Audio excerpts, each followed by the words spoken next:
Mga kapuso, this morning atong makauban ang usa ka hiladong fashion designer sa Davao City ug sayro nato ang iyahang istorya nga from being a fashion designer usa na siya ka baker karon. Walay lain pa kundi si Erwin Tan.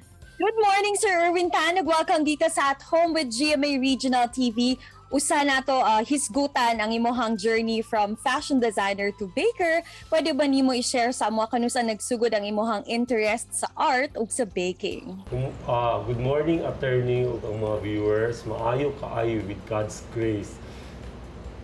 Lami ang kinabuhi. Nung gamay pa ko, nag-design na gid ko sa Davao Christian ko nag-eskwela. Sa tinuod lang, attorney, 4 times kong bagsak. Kaya di mo ko gusto eskwela gid. Gusto na ko mag-design o mag-bake. Yun na talaga ever since na gusto ko talaga siya. I'm 61, magsi-62 years old na ako, attorney. But I will not stop working and life is a journey, attorney. Of course, Sir Erwin, we always see you around kay nailhan man gyud ka isip usa ka fashion designer diri sa Davao City. Pero ngano nakapag-desisyon man ka to try out baking? Paunsa nagsugod ang imuhang negosyo?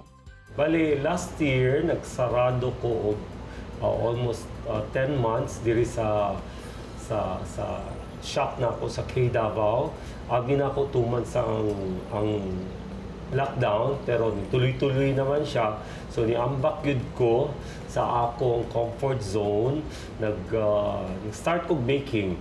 So yung first baking ko, ensaymada ko, yung famous ensaymada ko ngayon, nakita ni Attorney Faith Makailing, yung friend ko, BFF ko sa DPWH. Tapos, nag-order siya. After that, tuloy-tuloy na ang blessing sa ako. Sunod, istoyahan ako mga staff, mga mananahi na ako, kung pwede, i-train ako sila sa baking kasi wala pa may tahi.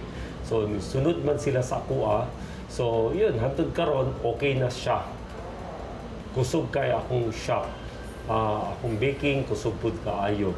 So, karon nalipay ko kay dako akong na itabang sa mga tao na way mga trabaho karon kay si karamihan na sarado karon ang mga tindahan. Ako naman nag-enlarge gi-enlarge sa Ginoo akong territory. So ang akong baking ni dako na gid siya, attorney. With this new endeavor, Sir Erwin, pila sab ka mga staff ang imong ginatabangan karon? Okay, ang akong staff sa mananahin ako na ako'y unom. Ang sa baking ko karon na ako'y upat na. So, bali 10 na sila karon. Lipay sad ko kay puno ang akong tahion karon, fully booked sad ko, at the same time puno sad ko sa akong. So pasalamat ko sa Ginoo, attorney, na gi-bless gid ko nila o niya kanang during the pandemic. So dili curse ang pandemic kundi blessing sa kuha kay nakatayo pa gid ko another business. Sa imong negosyo, sir, nga nagkapadayod man gihapon ang pandemya karon, paunsa nimo ginahandle ang imong 2-in-1 na negosyo? Una, attorney, is ampo. Guidan ako sa Ginoo. Pangalawa, kuan lang yun. Matuto ka, mahalo nimo imuhang trabaho. Sir Erwin, unsa pud ang imong tambag sa atong mga viewers nga imong nakatunan after everything na imong naagian? Mahalon gud nila ang ilahang talent, i-develop nila at dili sila magreklamo kung unsa na akaron kay daghan tao walay business. So, i-appreciate nimo at saka always have a grateful heart gyud. Pasalamat sa Ginoo permit. Focus sa imong trabaho. Dili ka makikipag-compete sa iba. Basta focus ka lang. Isa ka adlaw mga anak sa na imong sacrifices sa tanan sa imong kinabuhi, attorney. Daghan pud sa atong mga viewers kay gusto pud mag-try og fashion design ug venture pud sa baking business. Unsa man ang imong mga practical tips alang kanila? Una, kanang mahalo nila ilahang craft. Tapos, more on business side ka than designing. Kasi kung puro ka designing at walay business, wa kay ipon. So dapat 80% business side, 20% lang ang talent. So dapat na kay business side para nakaipon.